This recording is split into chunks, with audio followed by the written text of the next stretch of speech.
welcome back to the minigame series.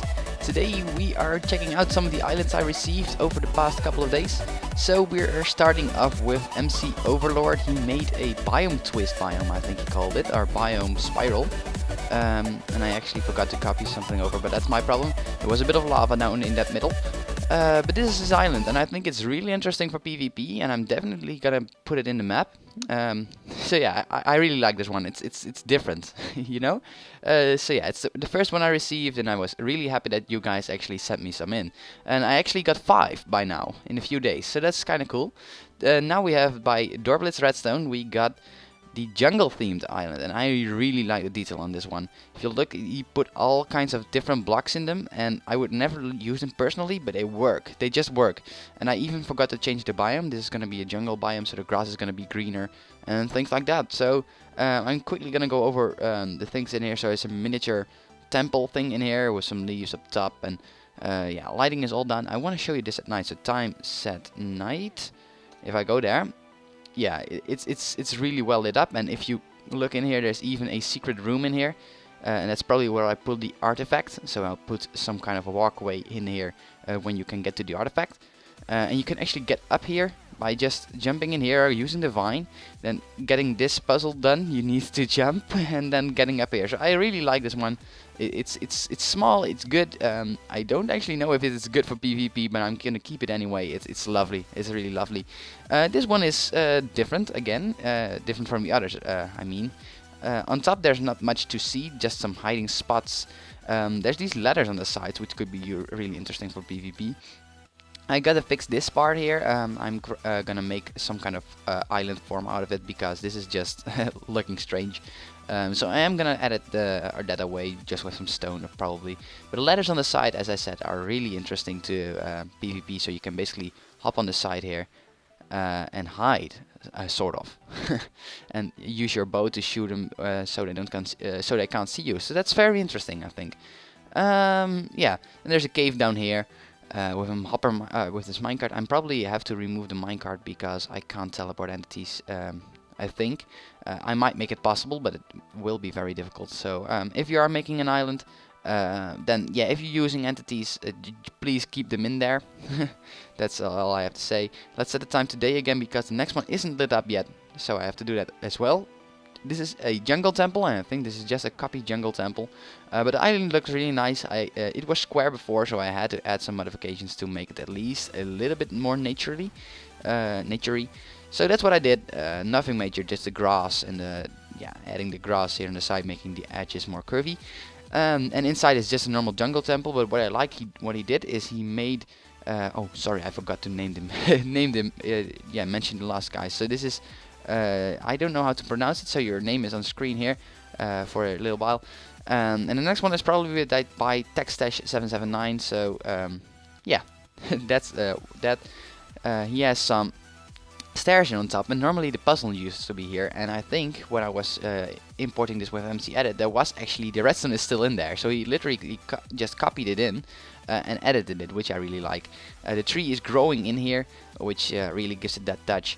You can't go downstairs, which is a good thing, actually, because you don't want people to hide downstairs and make a big mess.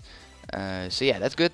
He has this ginormous tree and some lighting bugs, and this one as well. I really love the trees. If you are TechStash, you're good at making trees. Keep them going. And this one is one of the best ones. Sorry, I have to say, guys, but this one is extremely good.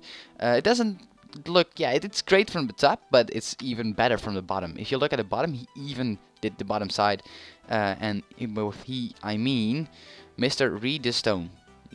I don't know if that's how you pronounce it, but there you go. Your name is on the screen again.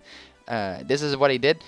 Basically, you spawn in here, and you can access these towers. So I quickly access one. You can go up. There's a chest here with nothing in it. I have to remove the, I lock the chests again, because you don't want people to store their items in chests and get them next game or something. So yeah, and there's this parkour. Yeah, there we go. That's my parkour skills. There's this tiny parkour section here, which I tried many times, and I hope I can get on camera here. And there we go. And then you can get up top, and there's this whole thing, and I'll probably fly up. Yep, and there's no door entrance or something, and then here you could put the artifact here, which is exactly what I was thinking. So yeah, thank you, Mr. Redstone, or however you pronounce it again. This one is really one of the best islands I could possibly hope to get. It's different in texture, it's different in everything, but I love them all. So thank you for sending them in. And if you really want to send in an island as well, I need a minimum of 10, and if I have more, I'll probably figure something out to yeah, at least put them all in the map. So yeah, at least we'll check out the islands every episode if I got some. Oh god, I need to replace that soon.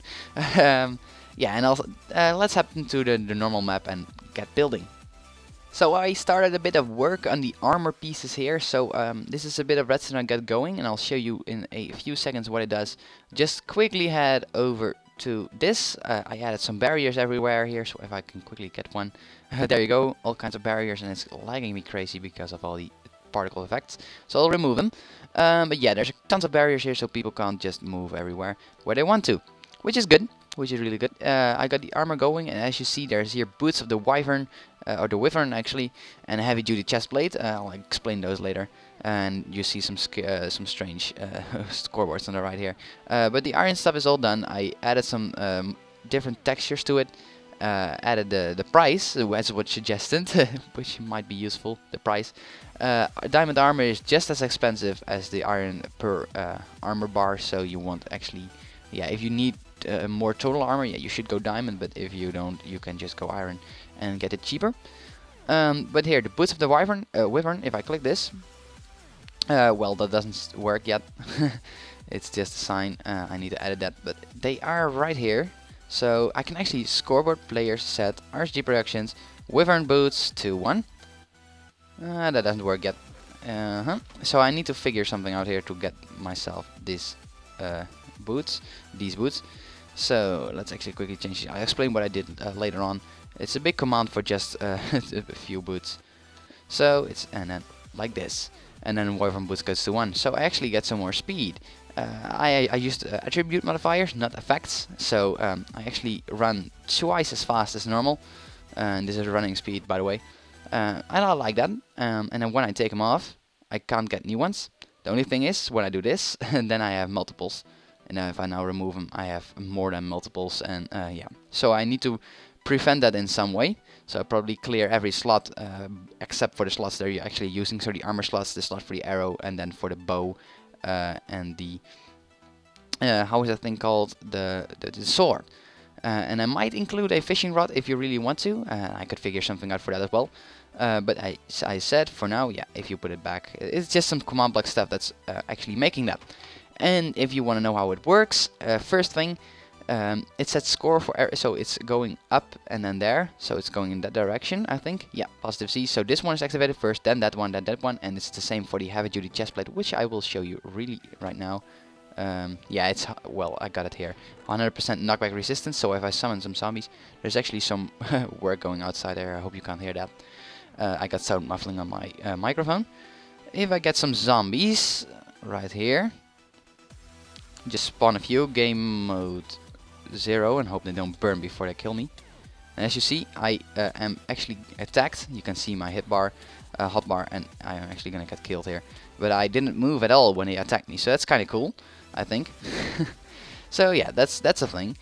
Yeah, so I love that. That's a piece of armor. I'm gonna make a full set of them, probably 2 or 3 sets of them with all kinds of attributes. I still need to add the enchantments to them. As you see, they are just the attributes for this moment.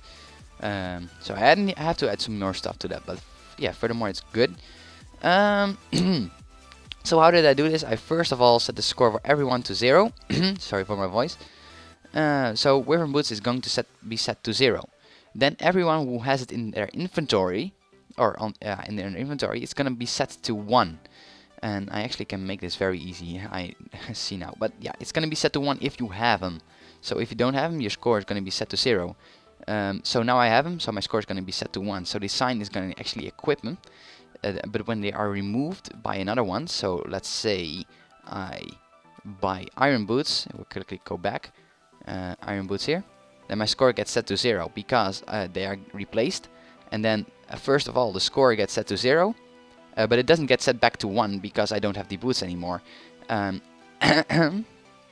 and after that it replaces my boots. And you might be thinking, why are you doing this so difficult and just doing not just doing the same as with the iron boots? Well, attribute modifiers are a bit odd, let's say it like that. So once every second, or once every minute, they might wear off. They suddenly just don't work anymore. So that's why I have to replace the boots every tick, and therefore they still work. So that's how I'm doing that. Which is, I think, the most effective way to do it this way, and it works exactly the same for the chest plate here. Just have some different attributes. If you want a tutorial on attributes, just search on YouTube Dandelion of Death by Dragnos, and he will explain it very well to you. I'm not gonna explain it because it's very, very complex, but I think we should get started here because I've done enough rambling now. So I think we're gonna work on the start game function here. Yeah, I call those functions, I don't know why. So what it's currently doing is it's giving everyone the items, so I can quickly show that to you. There we go. Now we got the chest plate, the arrow, the bow, and the sword. Yeah, so let's actually get the redstone block back, put that thing away, and get the command block. The items we actually need. So that's what it's doing at this moment. It's actually also setting your money to 0, so you don't start off with anything but money. So what I want to do is I want to make an option for random team division, so yeah, it's gonna randomly divide every team, and I want to make an option for choosing teams. So we're starting off with random because that's the easiest one. So let's actually grab this and get a repeater. Grab it, not throw it. And like this, and I'm actually gonna make this very ugly redstone, so don't mind me that. I know how redstone works. So this is gonna be the random one, and this is gonna be the choose your own team one.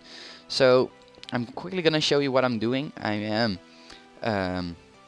actually gonna make it 2 teams, scoreboard teams. Add I'm green and red, and now scoreboard teams join green at R, and I think that should work. Yeah, so it's gonna add a random player, which is displayed down below, a random player to team green. So yeah, that's what it's doing, and a tick after that it's gonna do the exact same thing. So let's copy that, put it there, but then to red. So every time this repeater line goes here, and I'm gonna do some executes later on, but I'll show you that after I'm done. So yeah, I'm gonna copy those a few times, but what it's doing now, it's adding a random player to a red team and a random player to a blue team, and I actually need to add some extra parameters. Team is equal to I think this is good. So if I now do this to green team, okay, actually Control C, yeah. Put it back in so it has no output, and if I put this here, there's still no output because I am on the green team. I added myself to the green team, so now I have a team. So when it's only adding players that don't have a team, if that makes sense. So that's basically what I'm doing. I'm gonna copy this a few times, determining how many players I want on a team and things like that, and I'll see you then. I've done a little bit of work, and I think you're satisfied with this, because what I'm doing at this very moment, I have the determined, as you see on the right, there's the scoreboard objective team choosing, and what it determines is if you are choosing the teams or not. So team choosing to 1 is you are choosing the teams, and if not, the game is choosing them for you. So this is what I showed you. I just added the execute at P's team choosing. At B is very necessary here. Well, no, it's actually at A. Well, I need to change some stuff. Okay, so that's all needs to be at A. It's just gonna add a random player to the network here, to the team. Network, I don't know why it said that. But first, it's gonna leave everyone the team green. So if you're on team green, it's gonna leave you. If you're on team red, it's gonna leave you. And if you are standing on stained hardened clay 9 or cyan stained clay, it will add you to the spectator team, which is a new team I added because you might just want to view the game instead of just play the game. So we're gonna make a big opening area, and when you stand on that, it's gonna add you to the spectator team, which is on the right. By the way, it's now gray. Yeah, so they won't have actually won't show anything or things like that. Well, yeah, that's good, I think. So at B, so it's because it's executing at every player in a radius of 40, which is standing on that clay, it's only going to add the nearest player, which is probably the person who is standing on it. And then if this team choosing score is 1, in this case, so you're choosing it, and it's everyone in a radius of 400, so I don't know where we're going to build the arena, but 400 is definitely going to catch it. And we were standing on a lime stained gray, it's going to be adding to green and then to red, and then everyone who's left over is going to be so they don't have a team yet, they are going to be added to the spectator team again. So yeah, that's basically all I'm doing. I think this works. I hope it works. We'll see when I'm testing this stuff. I still need to change this to A, but I'm gonna search for something else we're gonna do, and then after that we're gonna wrap out the episode. So I added just a little bit more stuff, and what I did, I just made one redstone line, so the team choosing things, meet up here, and they teleport everyone on the green team to the green area. The red team, I don't know yet where we're gonna put it, because I don't know which islands we are gonna receive or how big we are gonna make the whole thing. So yeah, I'm waiting still for the for at least 10 islands so I can make that, and therefore I'm not doing the red coordinate yet. The spectator is gonna be teleported to green for now, but I put a red block on it, so I know that I have to add something here because I didn't know it. That's what I always do in my maps. And then it's gonna game mode everyone with which is not on the game mode 2 to everyone which is not a spectator, and game mode 3 to everyone who is a spectator. At the moment I have selected game choosing 0, so I should be added to the green team here. And I'm not. I'm added to the spectator, so I have to change some things here. And I'm gonna troubleshoot this with you. So game mode 1 here. I did get my items though, so we should change that as well, that you don't get items in spectator mode. Well, it doesn't matter because you can't see your items anyway. Why am I not added to the team? Am I left here? I'm not on a clay, so does this work actually? Scoreboard teams leave. Well, that should work. Scoreboard teams leave at a team equal red. Yes, I know what is happening here. So I need to add an extra command block here. So well, I don't need to add it. I can remove one. Well, let's copy this actually and put it right here so it's separated from the rest, and just make this at A. Because it's adding people that don't have a team yet, but yeah, as I have a team because I was testing before, yeah, I do. So when I do this, there we go, team green now. So because green is the first in the selection, so if you're just with one player you can only get to the green team. And as you see, I'm in game mode 2, I can't get outside of here. So if I go in game mode 1 again, get out of this arena, yeah, like that. And now stand on the clay block while doing this, like this. That's not working, so we're troubleshooting this as well. Let's do that real quick. I need to change those coordinates, they're far too high. So what is this command block doing actually? Nothing. Good. Then we can remove it. This should be okay. Failed to execute. So it is stained iron clay, right? Set block like that. I don't know the coordinates. Stained. Oh, that's not gonna work. Stained hardened clay. Yes, it is. And 9 is it? So, and then scoreboard players join spectator at B. Why couldn't they join me to spectator? I don't know. So I'll probably fix this really quick and I'll be back with you. You need to watch your words. It's teams, not players. Oh, and then not teams. So now, if we stand on this block here, there we are. Spectator. There we go. And I probably should go for the players one block higher because the reasons and they are glitching through the process. That's just something aesthetic. But that's all gonna be it for today. I don't know how long this episode is, but it's gonna be all for today. I hope you enjoyed. I hope you make some more islands. That's what I hope. And I'll see you in the next episode, guys. Bye!